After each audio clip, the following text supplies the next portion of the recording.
I think that A Monster Calls is one of those books that everyone who has read it has an immediate reaction to it, and it's probably one of the most cinematical books I have read.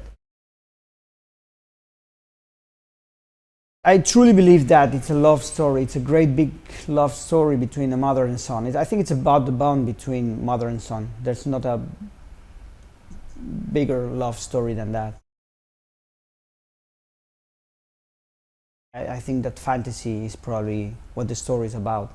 It's about how fantasy explains better our reality than reality itself, and how this little kid, the only way he has to cope with what he's going through is through storytelling, through fantasy. This is what we do as filmmakers. We try to explain reality through stories, and this movie is about stories, it's about love, it's about legacy, and it's about art and how art defeats death at the end. It's a life-affirming movie at the end. I believe from what I've done so far, probably this is the most ambitious movie in terms of the visuals.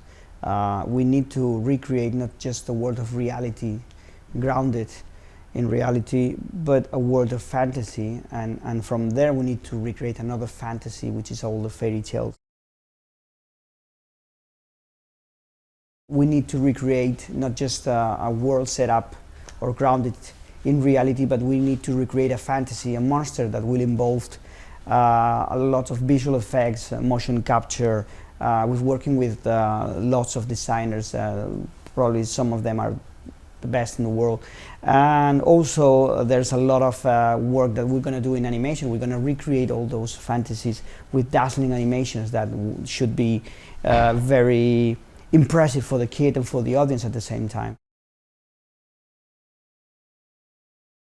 I think that right now we have like more than 45 minutes of visual effects in the film.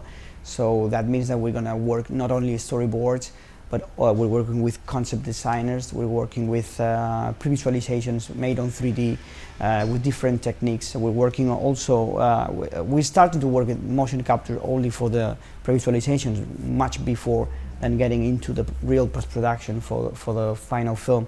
So it's going to be like a huge challenge. It's a huge amount of visual effects. More than 50% of the film is made by visual effects. I truly believe that in this one, in A Monster Calls, probably even more than The Impossible and The Orphanage, people is gonna stay at the end of the screening thinking about what they saw and processing. I think because I really like to tell stories that go beyond the story itself and talk about life in a very universal way. That's the best thing that you can do as a filmmaker, to make a film that will grow up in the imagination of the audience.